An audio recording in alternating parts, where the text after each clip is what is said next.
Assalamualaikum warahmatullahi wabarakatuh. Sampurasun, kadulu-dulu di lembur juga baraya di kota, kumaha daramang. Kang Deddy Mulyadi menjadi kandidat dengan suara terbanyak sebagai anggota DPR RI dari seluruh Indonesia. Hal itu dijelaskan melalui hasil hitung C1 yang sudah masuk beberapa persen dari 3 kabupaten di Dapil Jabar 7. Nah, bagaimana selengkapnya? Apakah benar Kang Deddy Mulyadi berpotensi menjadi peraih suara tertinggi sebagai legislator dari seluruh caleg-caleg yang ada di Indonesia? Sebelum kita ulas lebih detail lebih lanjut, jangan lupa di subscribe, di like, di komen, di share terlebih dahulu ya. Baiklah dulur-dulur, banyak yang menarik fenomena dalam kontestasi pemilu 2024 yang telah dilaksanakan pada tanggal 14 Februari kemarin. Salah satunya raihan suara Kang Deddy Mulyadi sebagai anggota DPR RI yang dalam perhitungan C1 sampai hari ini ia sudah meraih 304.000 ya. Itu angka yang cukup fantastis ya. Kalau selama ini media nasional menggadang-gadang bahwa putra Susilo Bambang Yudhoyono yaitu Edi Baskoro Yudhoyono atau sering kita dengar nama landian atau istilahnya Ibas itu menjadi orang yang peraih suara tertinggi dengan 250.000 suara. Rupa-rupanya ada yang terselip, ada yang belum terekspos bahwa kandidat terkuat dari peraih suara terbanyak legislatif yaitu Kang Deddy Mulyadi. Dan tentu saja suara itu masih akan terus bertambah karena khususnya di Kabupaten Karawang dan Kabupaten Bekasi penghitungan C1-nya belum masuk semua, masih dalam tahap proses. Kalau untuk Kabupaten Purwakarta, Kang Deddy Mulyadi sudah 100% ya masuk. Ia meraih suara sekitar 125.800 ya suara di Kabupaten Purwakarta. Tentu ini menjadi luar biasa karena Kang Deddy Mulyadi kita tahu dalam pemilu 2019 yang lalu ia juga menjadi peraih suara terbanyak Partai Golkar secara nasional karena ia meraih suara sebanyak 206.000 suara ya. Pada saat itu Kang Deddy masih menjadi anggota dari fraksi Golkar ya. Masih menjadi aktivis dan pengurus Partai Golkar ya. Nah, sekarang setelah hijrah Kang Deddy Mulyadi ke Partai Gerindra, rupa-rupanya Kang Deddy Mulyadi memiliki raihan suara yang melebihi ketika ia di Partai Golkar ya. Suaranya tembus di atas 300.000 dan itu sesuatu yang luar biasa. Tentu saja kalau kita menilik pada aktivitas politik Kang Deddy Mulyadi, hal itu memang tidak mengherankan. Karena Kang Deddy Mulyadi itu seorang politisi yang tidak diam, yang tidak duduk saja di belakang meja seperti politisi-politisi atau legislator lain ya. Jadi memang Kang Deddy Mulyadi ini sebagai wakil rakyat, ia betul-betul mewakili rakyat konstituen di dapilnya dan juga di seluruh Jawa Barat ya. Karena saban hari, saban waktu, ia selalu belusukan ke berbagai daerah, ke berbagai kota. Bahkan ketika Kang Deddy Mulyadi menjadi anggota DPR RI sebagai wakil ketua Komisi 4 di DPR RI, kalau dia pulang kerja dari Senayan nih, menuju Subang atau menuju Purwakarta, Kang Deddy Mulyadi selalu menyempatkan kalau misalnya di jalan bertemu dengan aki-aki yang sedang berjalan kaki, yang naik sepeda, anak-anak di perempatan, di lampu merah, ibu-ibu yang mengais anaknya sedang meminta-minta dan lain-lain. Kang Deddy Mulyadi tidak pernah tidak, ia selalu menyapanya, kemudian bertanya, mencari solusi, bahkan memberikan solusi-solusi yang taktis kepada mereka. Misalnya, mereka yang tidak punya beras untuk makan, ia kasih. Mereka yang tidak punya pekerjaan, mereka yang putus sekolah, ia antarkan untuk masuk sekolah, ia antarkan ke pesantren. Seluruh aktivitas itu menjadi cerminan bahwa Kang Deddy Mulyadi memang sudah all out sejak lama, sejak sehari-hari. Jadi ia bukan politisi dadakan, bukan politisi yang hanya datang ketika menjelang kontestasi pemilu saja. Beda mungkin, yang lain baru datang, baru kampanye, lalu sebar-sebar uang. Sehingga kemudian jikapun politisi lain menang itu hanya karena memang mereka menyebarkan uang atau yang disebut dengan serangan pajar. Tetapi Kang Deddy Mulyadi tidak melakukan itu. Ia justru dalam keseharian, dalam waktu-waktu yang diberikan oleh negara kepadanya sebagai pejabat publik, ia gunakan untuk bertemu dengan masyarakat, untuk berinteraksi, untuk berkomunikasi. Sehingga pantas kalau hari ini Kang Deddy Mulyadi mendapatkan raihan suara yang cukup fantastis ya, yang cukup besar, dan kandidatnya kan kalau selama ini kita lihat hanya saudara Ibas ya, putranya Susilo Bambang Yudhoyono yang mendapatkan atau meraih suara sebesar 250.000. Dan Kang Deddy Mulyadi sampai hari ini sudah meraih 304.000 dan ia akan terus bertambah ya suaranya karena di Dapil 7 itu kan meliputi Kabupaten Purwakarta, Karawang, dan Bekasi. Sementara penghitungan dan rekapitulasi di Kabupaten Karawang dan Kabupaten Bekasi itu belum tuntas seluruhnya sehingga suaranya belum masuk semua.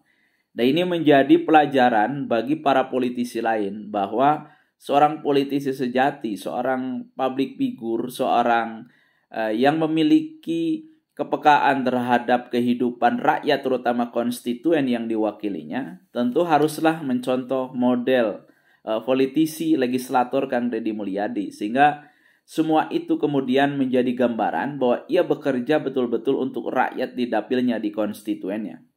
Dan kalau kita bayangkan Kang Deddy Mulyadi itu kan hanya di dapil, hanya satu dapil ya. Hanya satu dapil dan dapil itu hanya meliputi 3 kabupaten. Coba bayangkan kalau Kang Deddy Mulyadi kemarin diperbandingkan dengan Komeng suaranya, nanti akan kita ulas di ulasan yang lain, channelnya di konten yang lain bahwa Komeng dapat berapa di Purwakarta, di Bekasi, kemudian di Karawang gitu. Komeng itu dapat 2 juta itu kan dia dapilnya seluruh provinsi Jawa Barat. Coba bayangkan kalau Kang Deddy Mulyadi ya dapilnya seperti itu. Karena itu beda. Komeng adalah senator ya untuk DPD RI. Sementara Kang Deddy Mulyadi dapilnya saja dibatasi hanya 3 kabupaten dan itu sudah diatur sesuai dengan peraturan KPU. Dan itu menunjukkan bahwa Kang Deddy Mulyadi punya greget, punya kekuatan, punya metodologi, punya cara, punya satu kelebihan yang itu dipandang oleh masyarakat sebagai orang yang layak dipercaya untuk lolos ke Senayan ya. Itulah Kang Deddy Mulyadi, peraih suara terbanyak ya, kandidat ya, walaupun rekapitulasi baru akan dimulai di tingkat kabupaten kan. Hari ini dari PPK itu rata-rata sudah selesai mereka melakukan rekapitulasi suara di tingkat PPK di tingkat kecamatan, dan nanti dimulai ada yang kemarin, ada yang hari ini, ada yang besok itu sudah mulai perekapitulasi di tingkat kabupaten. Dan secara berjenjang akan terus seperti itu sampai nanti rekapitulasi di tingkat KPU RI ya. Dan kalau sudah direkap di KPU RI itu kemudian nanti akan diplenokan, kemudian akan dinyatakan akan lulus ya, final gitu, finalisasi dari hasil rapat pleno nanti di KPU, finish gitu, seluruh penghitungan rekapitulasi suara dari mulai TPS itu nanti berakhirnya bermuaranya di tingkat nasional untuk menghitung seluruh perolehan caleg, seluruh perolehan partai politik, dan nanti kemudian juga akan dihitung mana partai yang lolos ke parlemen. Kan syaratnya 4% threshold ya. Itu kemudian nanti akan menentukan berapa partai sih yang meraih suara misalnya sampai 4% dari secara keseluruhan secara nasional. Dan kita melihat partai Kang Deddy Mulyadi ada masih di urutan 3 besar ya, walaupun misalnya dimungkinkan jumlah caleg partai Gerindra itu bisa saja lebih banyak daripada peraih suara nasional terbanyak PDI Perjuangan kan.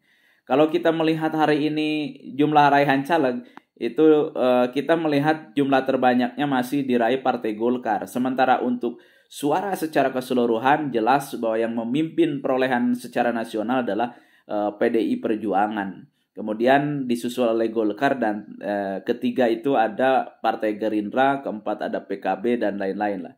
Mungkin kita belum bisa menganalisis apakah misalnya PSI atau partai-partai kecil yang kemarin ya, kemudian PBB, kemudian Partai Gelora, partai-partai Garuda, itu Perindo, apakah kemudian mereka bisa lolos atau tidak, kita masih menunggu hasil dari penghitungan atau rekapitulasi yang nanti kemudian akan diumumkan secara resmi oleh KPU RI. Balik lagi kepada ulasan Kang Deddy Mulyadi ya. Ini menjadi penanda bahwa Kang Deddy Mulyadi memang bekerja serius, bekerja totalitas, bahkan keseharian ia tidak pernah diam gitu. Baik ia saat di rumah, saat misalnya bepergian, ataupun ia melakukan kegiatan-kegiatan safari politik ke berbagai daerah di Provinsi Jawa Barat. Dan ini jelas menunjukkan bahwa Kang Deddy Mulyadi bekerja dengan baik, dengan sistematis, sehingga ia pantas mendapat atau meraih suara yang cukup fantastis ya, di angka seorang legislator meraih angka seperti itu cukup luar biasa. Dan dulu Kang Deddy Mulyadi sebetulnya targetnya mendapatkan suara, kalau tidak salah dengar itu 400 sampai 500 ribu suara ya. Tetapi ya namanya juga target, mungkin meleset, mungkin banyak juga pemilih yang kemudian bergeser atau karena terkena iming-iming dengan dengan bagi-bagi amplop orang kemudian berubah untuk memilih, dan itu sudah dibuktikan oleh Kang Deddy Mulyadi. Kemarin di konten-konten yang sudah diunggah oleh Kang Deddy Mulyadi, ada pemilih yang begitu histeris ingin bertemu Kang Deddy Mulyadi ya. Tetapi ketika ditanya dia milih siapa pada pemilu kemarin, ia milih malah orang dari Partai Golkar. Ketika ditanya kenapa, karena dikasih uang 30 ribu. Dan ini fakta di lapangan kehidupan masyarakat. Sementara Kang Deddy Mulyadi sendiri tidak membagi-bagikan amplop seperti yang dilakukan oleh orang lain. Lalu apa yang dilakukan Kang Deddy Mulyadi? Yaitu tadi, pendekatan-pendekatan ketika kampanye atau ketika tidak kampanye pun setiap hari memang Kang Deddy Mulyadi melakukan interaksi yang cukup intim, yang cukup masif, yang cukup kuat ya, yang cukup agresif dengan masyarakat, sehingga seluruh kegiatan-kegiatan ia hadiri. Kemudian ketika masyarakat butuh bantuan-bantuan ia bantu. Ini menunjukkan bahwa Kang Deddy Mulyadi memang orang yang selama ini begitu respect dan serius untuk berinteraksi dengan masyarakat, sehingga pantas ketika ia mendapati suara begitu banyak, begitu fantastis, 304 ribu suara. Ini sesuatu yang tentu saja menjadi modal besar bagi Kang Deddy Mulyadi.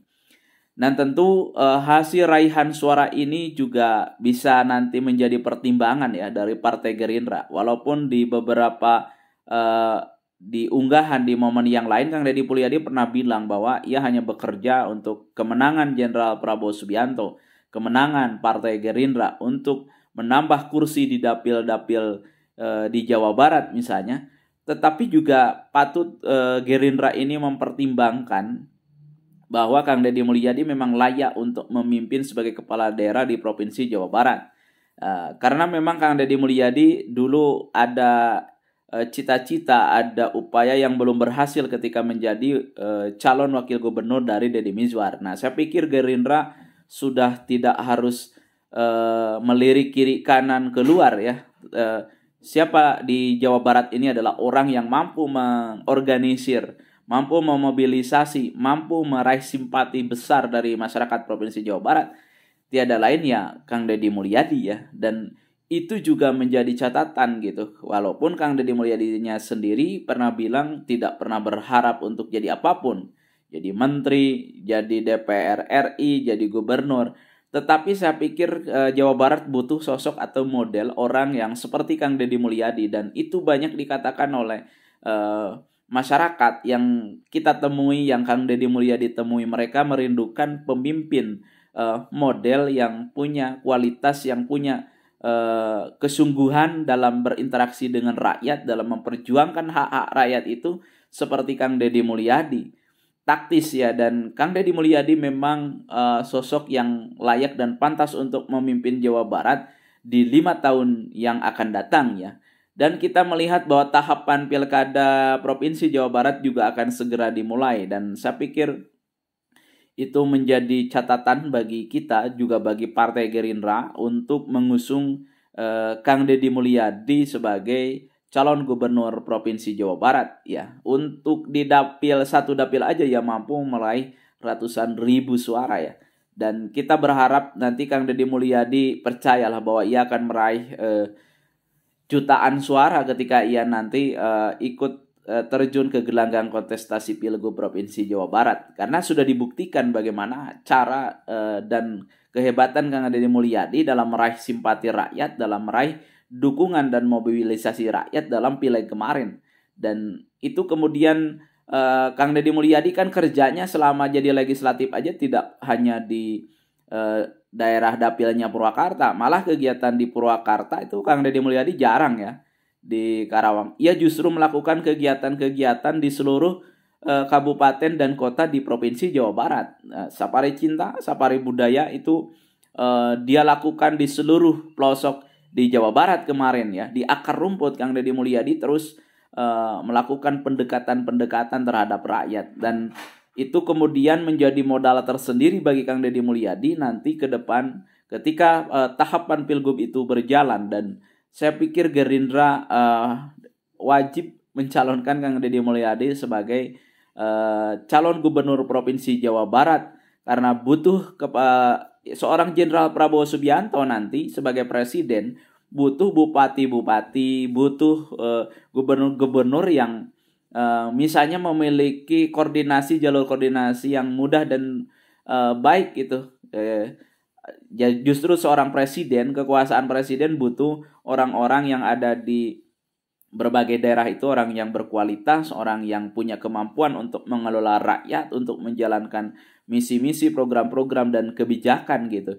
Jadi tidak serta-merta bahwa orang itu kita bebas menempatkan di suatu daerah hanya karena urusan-urusan yang tidak penting, tetapi tentu seorang presiden akan menempatkan orang-orang di berbagai provinsi, di berbagai kabupaten dan kota adalah orang-orang yang mampu mengamankan, menjaga, mengontrol, dan menjalankan seluruh kebijakan visi misi Jenderal Prabowo Subianto sendiri ketika ia mencalonkan di Pilpres kemarin kan gitu. Kalau tidak demikian, bagaimana mungkin seorang Jenderal Prabowo Subianto mampu melaksanakan, menempati janji-janji politiknya kepada rakyat kalau sumber daya manusia yang akan melaksanakan itu di berbagai daerah, di tiap provinsi, kabupaten, kota itu bukan orang-orang terbaik yang ia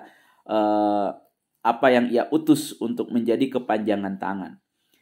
Itu dulur-dulur, semoga ulasan tentang Kang Deddy Mulyadi ini juga menjadi referensi bagi kita untuk terus mensupport Kang Deddy Mulyadi. Mensupport channelnya juga, channel Kang Deddy Mulyadi itu ada AdSense-nya, dan Kang Deddy Mulyadi gunakan untuk sebanyak-banyaknya kepentingan rakyat, untuk membantu. Dan kemarin Kang Deddy Mulyadi hari ini tengah membangun jembatan senilai 1 miliar, dan akan kita ulas juga itu bagaimana jembatan 1 miliar itu kemudian dibangun oleh Kang Deddy Mulyadi.